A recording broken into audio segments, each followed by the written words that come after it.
Hey everybody, I'm back and I want to tell you how I got here.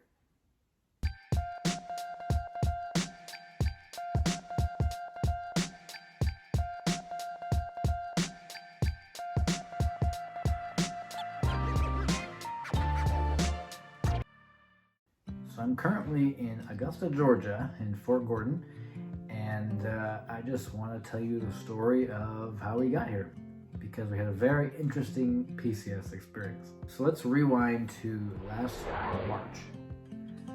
I was still in Texas at Goodfield Air Force Base finishing up AIT, and my wife was in Monterey at DLI. We decided that since both our families lived in Utah, my wife would drive with her family to Utah and stay with them for a bit. And I would fly to Utah after AIT graduation, and then we would just drive to Georgia from Utah. So I graduated in the morning, I flew to Utah in the afternoon, and that night we were in the hotel, and my wife's water broke.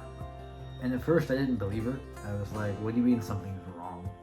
But it was pretty clear that it was an emergency. So we got in an ambulance, drove to the hospital, and spent the next 5 days there, waiting for the baby to be born. And out she popped, our little baby, about 7 weeks early. And that was on March 12th. Now I had to check into Fort Gordon by March 26th. And when we made our plans, we figured, hey, that's plenty of time to get to Georgia, check in. We'll probably get there before the 26th, save some leave days, right? That is not what happened. Instead, our baby was born 7 weeks early, and she spent the first 46 days of life in the NICU. And we spent the next 46 days just visiting, being back and forth between the hospital and our relative's house. Obviously, this was a problem because I was supposed to check in to my unit, but I was not going to make it in time. So I called my sponsor. Sponsor called the captain of the receiving unit, and we got that taken care of. Got my leave pushed back until May. But there were other problems that happened because of that. Anyway, April 29th, our baby finally got out of the NICU, and we started our drive to Georgia. Stopped for a couple days in Texas with some family, but 34 hours later, managed to get to Augusta, Georgia. Now, we had purchased this house beforehand, so when we got here, we had a place to arrive to. The keys were under the mat, so we opened the door and saw our house for the first time, which is kind of a wild experience, really. Buying a house with a realtor over the phone, and then seeing your house for the first time that you bought. It's kind of a different experience. But it all worked out. We like this house. Anyway, I checked in on May 10th, a long time after March 26th, and this was a problem for finance. After all the dust settled and I did my in-processing, I ended up being about 75 days in the negative for my leave days because finance had counted on me coming by March 26th, not May 10th. I started to fight to get my parental leave, to get my primary caregiver leave, and after about 5 months of fighting with finance, we were finally able to get it back to zero by Christmas. However, there were other issues involved with that.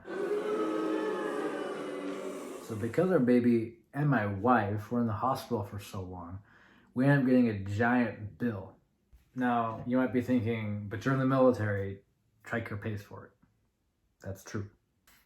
But I had switched us to Tricare East because the day I graduated AIT, I figured, hey, we're going to go to Georgia now. I'll switch us to Tricare East. Bad idea.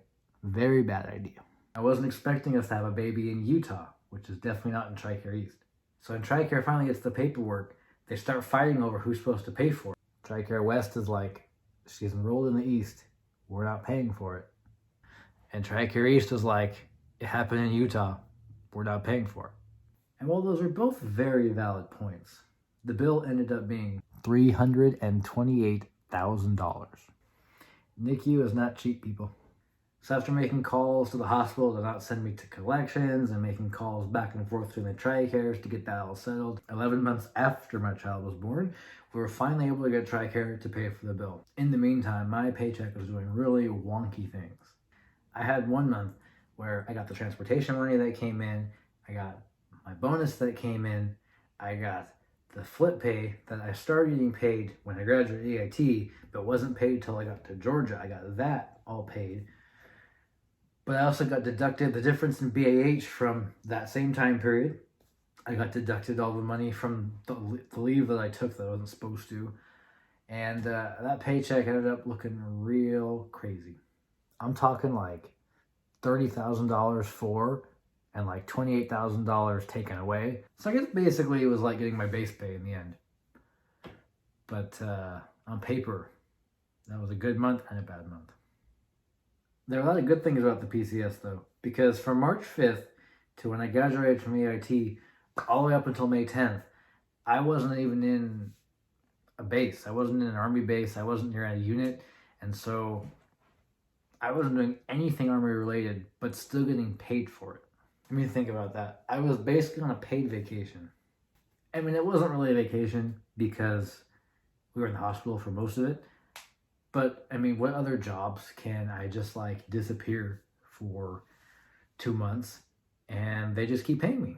Especially during COVID, because March, April, May of 2020 was a pretty bad slew of months for a lot of people.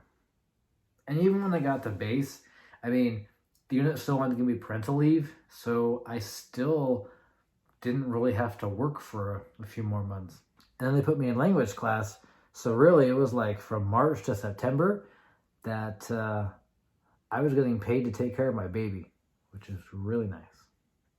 Honestly, it was a pretty crazy PCS. I've only really had to move twice for the Army, but I can't imagine a weirder PCS for us. Moral of the story is, if you have a baby while you're PCSing during a pandemic, be prepared for a lot of paperwork. Anyway, that's how we got here. I want to talk more about Fort Gordon in my upcoming videos.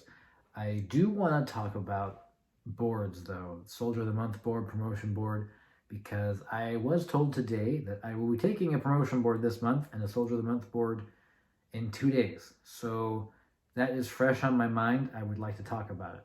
But for today, that's all I'm going to talk about. So look forward to future videos. Thank you for watching. Please like and subscribe and have a great day.